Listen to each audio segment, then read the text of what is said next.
and said, where are the Houston Astros?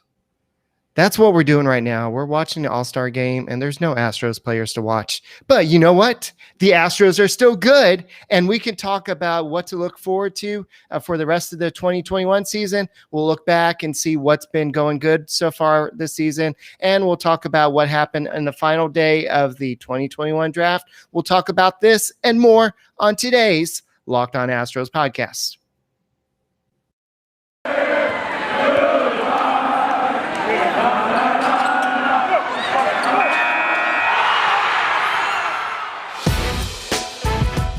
It's the Locked On Podcast Network, your team every day.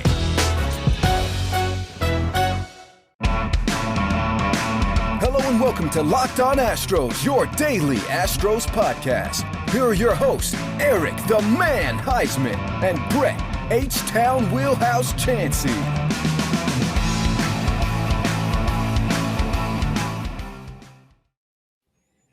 We are Locked On Houston Astros, and we hope that you join us for a daily Locked On Astros podcast. My name is Eric Huysman. You can find me on Twitter at Eric Talks Astros. You find the show at Locked On Astros, your team every day. Brett, where can I find you at? They can find me at H-Town Wheelhouse on Twitter and at Stros411 on Twitter, Instagram, and Facebook. Always positive, always Stros. All right, and if you are out there buying an All-Star jersey, congratulations. You are buying a once-in-a-lifetime piece of art that you're going to treasure forever. And unfortunately, we don't get to see what it looks like on an Astros player, but the Astros are not over there. I know Orbit's over there, but so far it's been a pretty interesting game. I know Ohtani pitched that one inning, and he got one. I think he maybe had two at bats. I don't remember. I've been semi watching this game. It's not it doesn't really have the same feel. He grounded out twice. Yeah. You don't have the same feel when there's not somebody that you're rooting for. But speaking of rooting for somebody, why don't y'all join us this week? We'll probably do one maybe Friday or Saturday night talking about the White Sox series in the Spotify Green Room.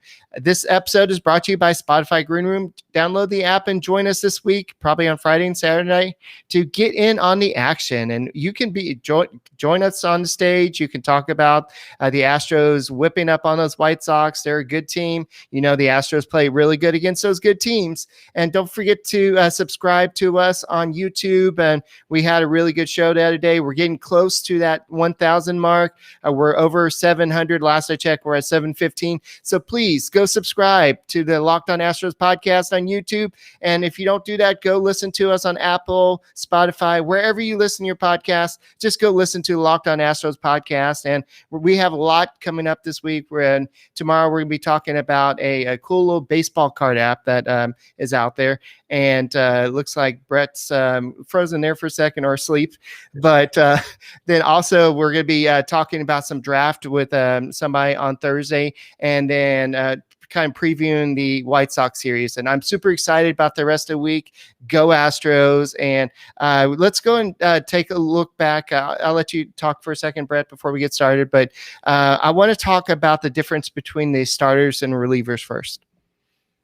The difference, like their performance? Oh, no. Go. Do you have anything to add before we get into that? Oh, no. I just, hey, we're in first place. I mean, we're a better team than the Oakland A's. I think that's great for us. We beat up on good teams. That's even better for us. The mystery remains. Will we get a reliever? Will we go after somebody? How much are you willing to pay for in the second half of the season for a 1 or 2 inning person? And I don't think the price, if it's too high, you should just not worry about it. Shore up what you got, go into the playoffs with what you got, win with what you got. We're winning without them. When they get healthy, I think we'll be better. Bregman will be back. But the first half of the season was very exciting to have a first full season, half season, with fans in the stands. And I think it's a welcomed part of my life back in to make things feel a little bit normal. Yeah, so let's talk about the starters. The Astros starters were 37-18 on the season so far. Their ERA was 3.35. That's fifth best in baseball. I know a lot of people complain, well, the Astros starters don't go deep in games. I know I'm one of those people that have said that. Would you believe that they've thrown the second most innings in baseball? the starters. They've thrown 502.2 innings this year. I forgot who the second highest was, but that surprised me. They're pretty well. They're not low, but they have the ninth most strikeouts in baseball with their starters, and with 484. The WHIP is tied for fifth with 1.12, and the K per 9 innings is 8.67, which is 19th. You don't look at this Astro staff and you don't see a lot of strikeouts there. That's not surprising. Their walks per 9 inning is it's kind of not too bad, 2.88, which is 11th in baseball. So the Astros starters are not bad. Would you be comfortable going into a playoff series with the starters we have right now, assuming health, including Jose Urquidy? I mean, who else? I mean, you're not going to trade for a starter, right. So you have what you have. I'm fine with it. Yeah, I mean, I like I've said before, I think in a small sample size in a series, it actually works to the Astros' advantage, where you don't have to worry about so many moving parts. You're limited. You're laser focused. You've got Javier. You've got Garcia. You've got Urquidy. You can throw it to the bullpen. I mean, you've got a lot of options. And when you get these guys, I mean, if James comes back and he's better, and Austin Pruitt comes back and he can do something, and these guys are there, I mean, yeah, I don't see why not. This crew has beat up on solid teams, and that's who you're playing, the solid team. So, for me, there's not so much a concern there. It's just more of the question of who's it going to be and how's the puzzle going to fit together when we get to that point in the season. Right. So the relievers are not quite as good as you would expect, but they're not as bad as you would expect either. So the relievers are 18-18 on the season with a 4.09 ERA. You would think that they're the worst bullpen in the baseball, like as bad as we talk about them, but they're actually 16th.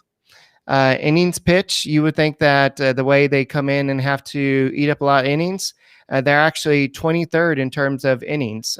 So they've only pitched 310 innings this year. So there's teams out there that have pitched a lot more than the Astros have. The Astros relievers have 334 strikeouts. The saves, they're not good. They have 21 saves and 35 opportunities. That's about a 60% save rate. WHIP is 1.32, which is 15th in baseball. I saw a tweet the other day by Chandler Rome. He said, wow, the Astros relievers sure walk a lot of batters. He's right, but they're not the worst in baseball. Their walk per 9 innings is 4.06. That's 17th in baseball. And their strikeout rate, strikeouts per 9 inning, is 9.69, which is 12th in baseball. So the relievers do strike out a lot of hitters, but they also walk a lot of hitters. So I didn't really look at the hits. I didn't have time to do all that, but they do give up a lot of hits. They do walk a lot of batters, and the walking is the issue. Yeah. But we still have a run differential that's bigger than any other team in the MLB. So I think, in MLB, because you say the MLB, I guess they'll tweet at you and say it's wrong. Not me, but other people. But the Astros do have the largest run differential, which says a lot about. Right. I mean, okay, so the first 2 games when the Yankees beat the Astros in the last series, right before the All-Star break, they scored 5 runs in 2 games. They scored 1 run in 1 game, and they scored 4 runs on 10 hits. The pitchers gave up 10 hits, but who cares? If you're giving up hits and no runs, or if you're giving up solo shots, that's not going to lose the game. What's going to lose the game is not backing it up like they did in those first 2 games. This offense, right, I think, is more capable of producing that offense more than they're not able to produce the offense. And that run differential is going to be huge for us and play huge for us, especially we play really good on the road. All right, so I see that Gio is asking, can Chas McCormick play Infield? I'm over Robel Garcia. Chas McCormick cannot play. No, you would have Miles. You would have Miles Straw. If you don't have anybody else, you would put Miles Straw at shortstop. He's the only other option because Diaz is out, and you're not going to bring up Degote. You're not going to bring up anybody from Sugarland to play the infield. So your only other option would be Miles Straw because he has played shortstop. They have played him there. Yes. But you're kind of stuck with him. Yeah, something else I didn't even think about is that McCormick does throw left-handed, and you don't Yeah. have a left-handed shortstop, for example. Yeah. That's just something that you don't do. So he's not going to play shortstop. He hasn't played shortstop ever, so that's just not something they're going to do. And obviously, if they're really confident with Miles Straw playing shortstop, they would have already done it by now. So I don't know if they're really confident with him doing that. So I think that they're just not really ready to do all that. So you know what? Sometimes you just gotta go with kind of what's fresh. And right now, it's not fresh to have Chas McCormick in infield. You know what's fresh is how good Miles Straw has been playing. And speaking of fresh, let's talk about Freshly. Yeah, Freshly is here to help you out because sometimes dinner can be chaotic, but Freshly is there. Their chefs take care of your meals, and just basically they can do it a few nights a week. I mean, it takes all the rigor and just all the preparation out of it, and they send it to your door. Stressed, if you're tired, you just don't want to cook. The food is fast. It doesn't have to be fast food. Freshly offers quality meats without the hard work of prepping. Ordering is easy. Visit freshly.com and choose over 30 delicious, satisfying meals better for you than any others, like steak peppercorn, sausage baked penne, and their chicken pesto bowl, which is phenomenal. Freshly can fit your lifestyle with a variety of plans and meals to pick from that work for your dietary needs, preferences, tastes, and family size. And now our listeners can try Freshly for just $6.16 per meal. That's cheap. I mean, think about that. $6.16 per meal, Eric, for a family. That's phenomenal. Stop searching on the internet for healthy food near me every night and start living the Freshly way. Your meals are always delivered fresh, never frozen, and ready to heat and enjoy in just 3 minutes. 3 minutes, $6. So right now, Freshly is offering the listeners $40 off your first 2 orders when you go to freshly.com/locked on. Stop stressing about dinner. Go to freshly.com/locked on for $40 off your first 2 orders. That's freshly.com/locked on for $40 off your first 2 orders at freshly.com. I know a lot of y'all like to participate during the live chat and everything, but if you participate in one of our Spotify Green Room, you can actually become part of the discussion. So Brett, tell us a little bit about that. Yeah, so Spotify Green Room is changing the way we talk about sports. You, the fan, can interact with us. You can follow me at H-Town Wheelhouse. You can follow Eric at Eric Huysman on there. You can search MLB, NHL, NFL, NBA groups. Basically, we go on every Friday and or Saturday night of the week to interact with the fans. You come out on stage. If you're watching the YouTube, whether you're watching live or the playback, you'll see the chat. You can take part in the chat, but in Green Room, you get to actually have your voice heard. It is a great place. And not only when we're on, but when others are on, you can jump into MLB groups, share your love for the Astros with the entire world. And Green Room is the first social audio platform made for sports fans. It's free. Get the app, download it, put your favorite team, the Houston Astros, in there, favorite sport, baseball, and go with that, because it's a perfect place to start a conversation. Go download Green Room right now. It's available on all iOS devices. Green Room, we're changing the way that we talk about sports. So we know that a lot of people keep on talking about Robel Garcia. That wasn't where we're going with today's podcast, but I guess we can address that a little bit today. But we do know that Ledmus Diaz is heading to the Gulf Coast League for minor league rehab. So we'll see what happens there. And so hopefully he will get some experience there, and maybe he'll come to Sugar Land or Corpus to actually play against some tougher competition. So let's say that he'll maybe be back in maybe 2 weeks or so. Carlos Correa, I don't know how sick he is. Maybe he's just day to day. Maybe he gets back by the time we play the White Sox. Who knows? That will be your answer at shortstop, hopefully. Hopefully it was just a minor little sickness. Robel Garcia will probably not be playing a lot. He is the only answer for the Astros at the moment. If Dusty Baker was really confident with Miles Straw, I know, Victor, I understand that he has made some bad mistakes at shortstop, and he has not been looking very good at the bat. We know this. He is a guy that's been kind of a nomad, so to speak. He's been kind of going back and forth between teams. He's been playing. I think he played in Italy for a few years or something. Yeah. This is a guy who's probably not a major leaguer, but he is all we got right now, unless you want to bring up the Gotti. And I don't know if the Astros are ready to give up on Robel Garcia, because he does have some strengths, and they probably want to see what he can do for a few more games, and then they'll make that decision. Well, I think the drop off is significant. I mean, you've got your third baseman and your shortstop out. I mean, you've got 2 all-star players, 2 MVP type players that are out. You got Bregman, you got Carlos Correa that are both out. And so you've got Toro. Toro has not been doing too well defensively either, to where before Toro was actually not a bad defensive option, it seemed like. You know, like I said in those games, I would have liked to have seen a double switch where Robel was pulled, Miles Straw was moved from center to short, and then McCormick played center field. Like you said, I think it's key. Does Dusty Baker have the confidence to put Miles Straw at shortstop? He probably does not. And it's not because it's not that he can't do it. It's that he hasn't done it. Remember, the knock on Straw coming into the season, Eric, was he doesn't have a whole lot of major league experience really under his belt. He hasn't had a chance to really take off. And, you know, we were maybe I was a little hypercritical at first, but he's really found his groove and his niche. He's done better defensively. He's done better on the base paths. He's done better at the plate, and he's become a better player. You don't have time for Miles Straw to make that adjustment at short. Straw has not played any shortstop this year. I just looked it up. He has not played shortstop at all. Not this year, but he's played there before, is what I'm saying. Yeah. And so you don't have that. You don't have like, oh, hey, let's get him used to shortstop, because he played one game last year and he made 3 plays last year. Okay. So, and that's why they don't put him there. And Robel Garcia has played at this level.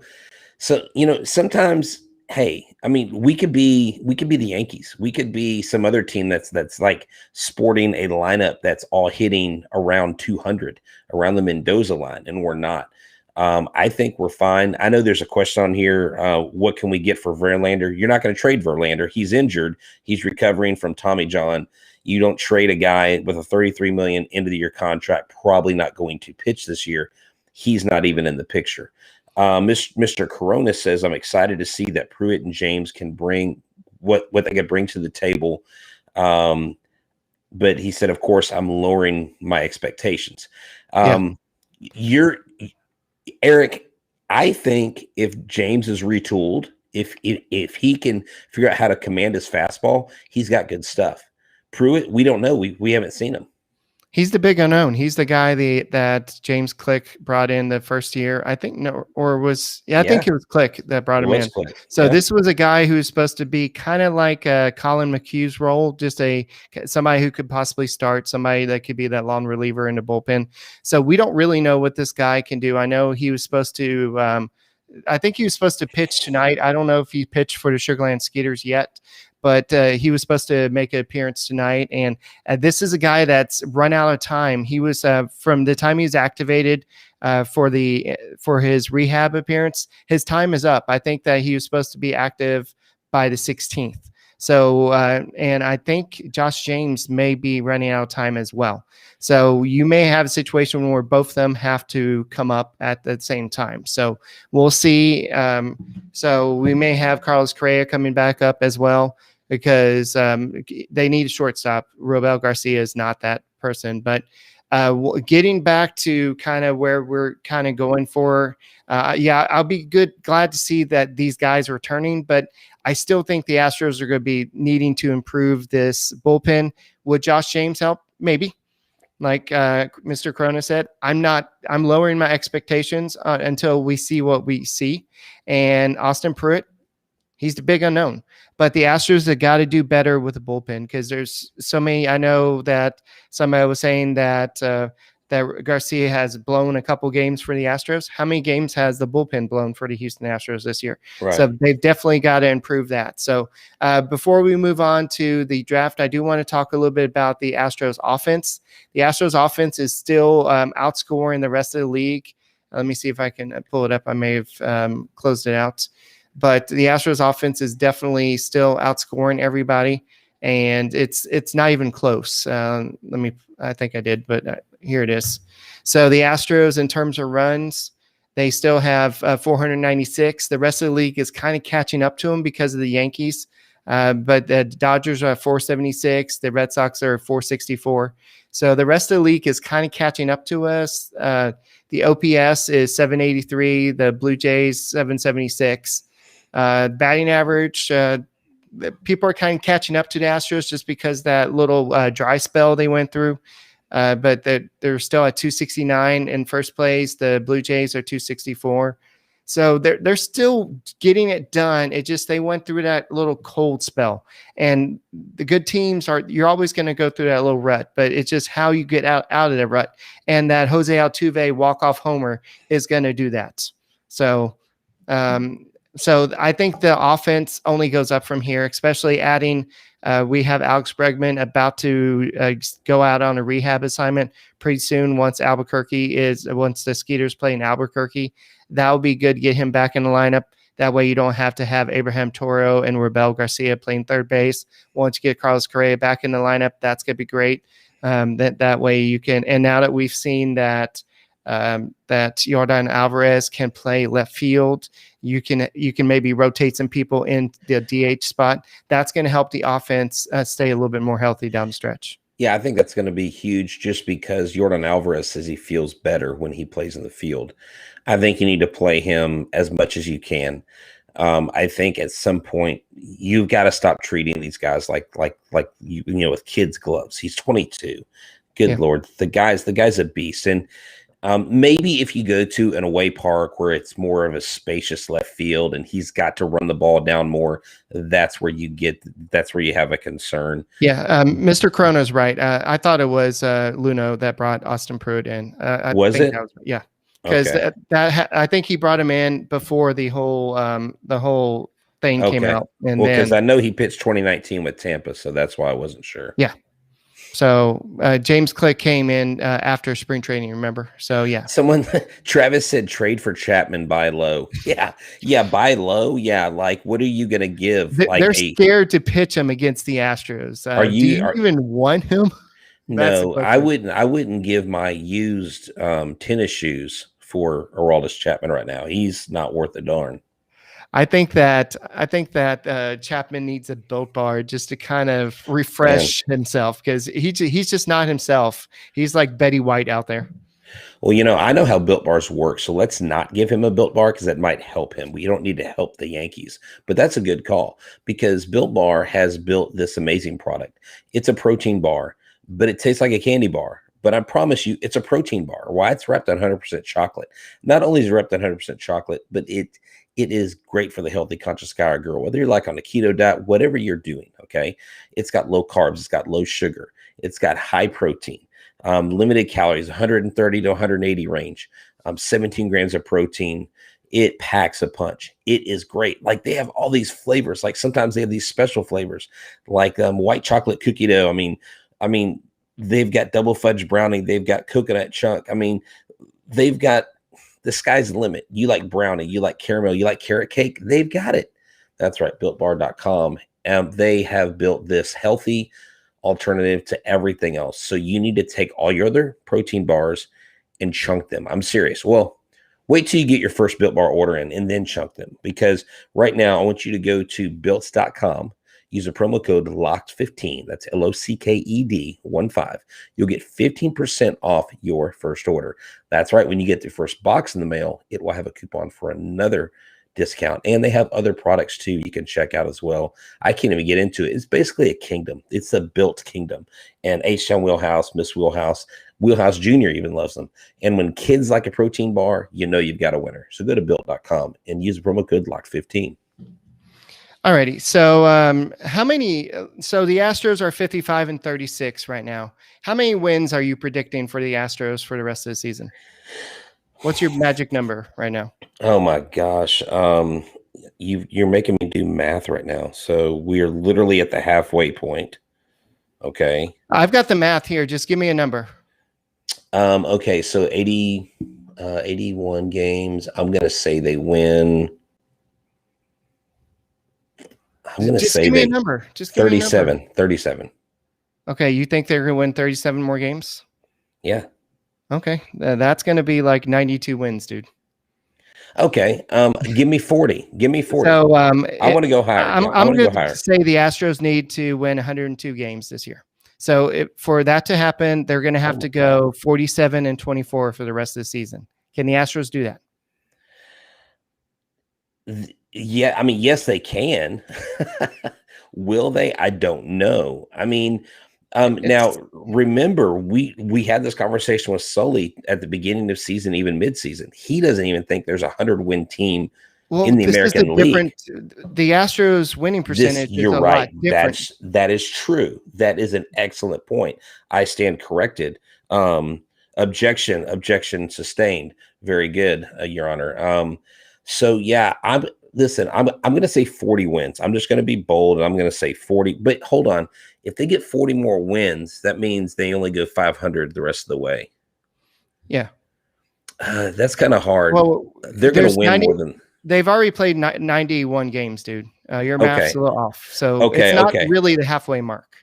Okay. That's where I was like, hold on. So they're 55-36. So.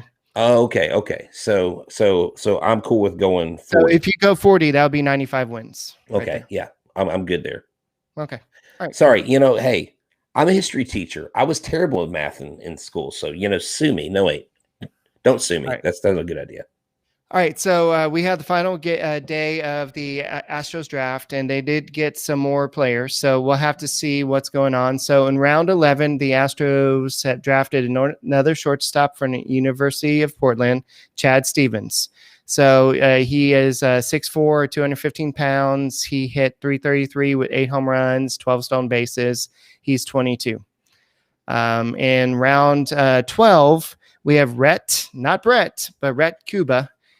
He is a right-handed pitcher from Dallas Baptist, and he is 6 feet tall, 180 pounds, 21 years old.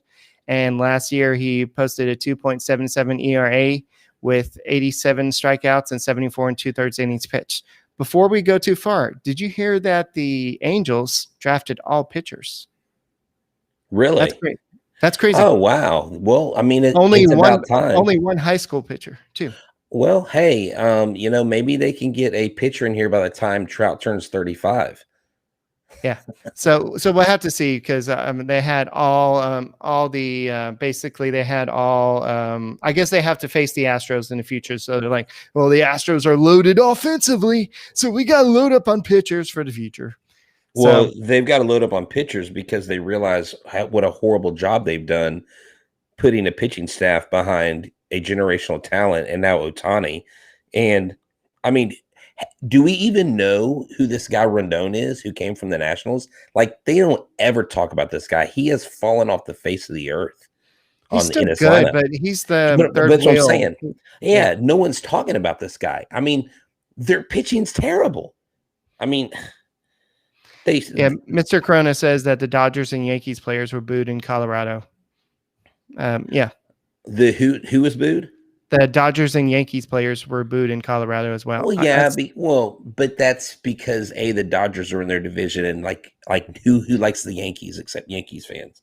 I mean, I'm sorry, I mean, let's just call it what it is. All right, in round 13, that's pick number 388. It's Kobe Kato, second baseman from Arizona. He batted .350 with a 929 OPS in 63 games. In round 14, it's Bryant Salgado. He's a right-handed pitcher from Oregon State. He posted a 1.01 ERA in 26.2/3 innings. He's 5'11" with a 2 and weighs 204 pounds, and he can throw up in like the mid 90s. So I'm trying to get to the big one. In round 16, it's Nick Swanson. He's a right-handed pitcher from Northeastern State, and he's 6'2", 180 pounds. He had a 1.55 ERA, 106 strikeouts, and 87 innings pitched. In round 17, it's Justin Williams, third baseman from Penn State. He was a 3-year starter at Penn State, and he batted .302, 367, 460, 472. What? Can I do the next one? Sure. Go ahead. You can close it. And in round 18, pick number 538, you have Will Wagner out of Liberty University. Wait, did you hear that? Wagner? Eric? Yes. Who is this the son of? Tell us. I don't know, but his father was on a tractor when he heard that his son was drafted, and he was That's like, awesome. "My son was drafted by the Houston Astros." That's and right. That's Astros great Billy Wagner, and he was at Liberty University. He hit 333 with a 937 OPS, 7 home runs in 53 games. So yeah, so hey, and the Astros have done well in these late rounds. Now, hey, I've got a bit of Astros trivia to throw your way, something that I didn't know until last night. Do you know who we passed on to select Ronnie Dawson? No. Pete Alonso. Cool. Awesome. Because that's around the time when we selected, I believe it was when we had Yordan Alvarez, and I think they were hoping he would end up playing first. But that's amazing. Like, we could have had Pete Alonso. I didn't know that. They kind of picked Ronnie Dawson a little bit higher than was expected. So someone threw that at me. I thought that was interesting. Blame that on Jeff Luno. All right. But apparently, I guess Billy Wagner was a little bit mad that his son didn't get drafted at that point. So he was like, I'm going to go jump on my lawnmower. And so then... Wait, tractor or lawnmower? The tractor was the Houston thing, so I made the lawnmower become a tractor. Okay, there you go. I like it. So, but basically, then his wife ran out there and said, "Hey, guess what? It happened." So, this is what Billy Wagner had to say. At this point, you're not worried about where and who, and you're just wanting him to go. He's ecstatic, to say the least. He and his mom were in tears. It's just a great opportunity. The opportunity to go play next level at the high level and get the opportunity. That's all you can ask for. I know he's excited. And so he was also excited to do it where his dad played. And he said he remembers playing with the Astros. I guess he was around for 3 years when his dad was around here. So he said he's been doing this for his whole life. And he couldn't expect. Oh, wait, sorry, wrong thing. Oh, well. That's I okay. must have deleted it, but. No, that's okay. I mean, I think it's great that you have Astros players whenever their sons or whatever are drafted. And we also have JC Correa, who is in the minor league system, who is Carlos Correa's brother. So basically what the Astros did in the draft was they drafted 11 position players. They drafted 8 pitchers, 15 college players, 4 high schoolers. Hey, Dean Stevens wants to ask us a question. I know some of y'all know this, but do you know who the Astros passed on the draft? Phil Nevin. Oh, who they passed, who they skipped to pick Phil Nevin? Wasn't it like Derek Jeter or something like that? All right, so put your answers in the chat because I don't know if Brett's right. So to go while y'all are doing that, I'm going and close out the rest of the draft. So in round 19, the Astros selected Hector Nieves. He's a shortstop from the Puerto Rican Baseball Academy. He's 18 years old. And then in round 20, it's Jackson Lynn he's an outfielder from Cambridge Ridge and Latin School. He's another 18-year-old outfielder. And so that's all we kind of know about the draft. I know the Astros still have some ability to basically go out there and sign some free agents. And I knew who it was too, but I didn't want to give Brett the satisfaction. So yes, it was Derek Jeter. Yes. So yes, I knew it. Can you imagine though? I mean, he wouldn't have been the same player. He wouldn't have had the same legacy as he did in New York because nobody treats Astros players the same way. I don't, Eric, you're talking about Derek Jeter, one of the best to play the game. Because he was in New York. We don't have time to get into this. Dude, hold on. He wasn't. Wait, dude. He wouldn't have dated Mariah Carey and all the people. That he dated okay, hold on. Dating Mariah Carey is not. Oh, I know, but he would not have had the legacy he had if he were with the Houston Astros. Oh, you mean because of the World Championships they won? Yeah, and just the legacy of being a Yankee. Oh, whatever. That's overrated. Gio said we would have traded him in like 2 years. We would have. No, we would have. I won't even say that. I'll knock on wood. I'll jinx something. No, I'm not going to do it. Alrighty. So just a reminder, guys, even though we don't have any Astros in All-Star game, the Astros are still a good team. And that's by choice that there's no Astros in All-Star. We have 4 All-Stars. We had 7 in the final round. Every position had an Astro. So let that be known. And there's a lot of bad takes out there about why the Astros did not have people. And I know Max Kellerman and the other guy, Stephen A. Smith, had a bad take about this. I'm so tired of all this stuff, but whatever. I don't even want to get into that right now, but there's a lot of people taking shots at the Astros for not going. Just imagine if they did go. It probably would have been just the worst. But here's the thing. Some things that I want us to cover going into the next couple shows, because I know we're going to have guests, is talk about the stuff that Rob Manfred's been saying. And so stay tuned this week. We've got a ton to talk about.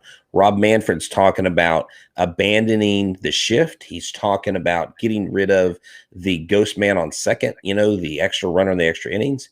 He's also talking about doing away with 7-inning double headers, and he's saying there's not going to be a work stoppage. And under his leadership, or since he's with MLB, they haven't had a work stoppage. So there's a lot of stuff like that. No, I'm just saying there's a lot of stuff like that we need to talk about. So y'all need to make sure you stay tuned. There's plenty of stuff for us to talk about as the Astros get ready to kick off the second half of the season.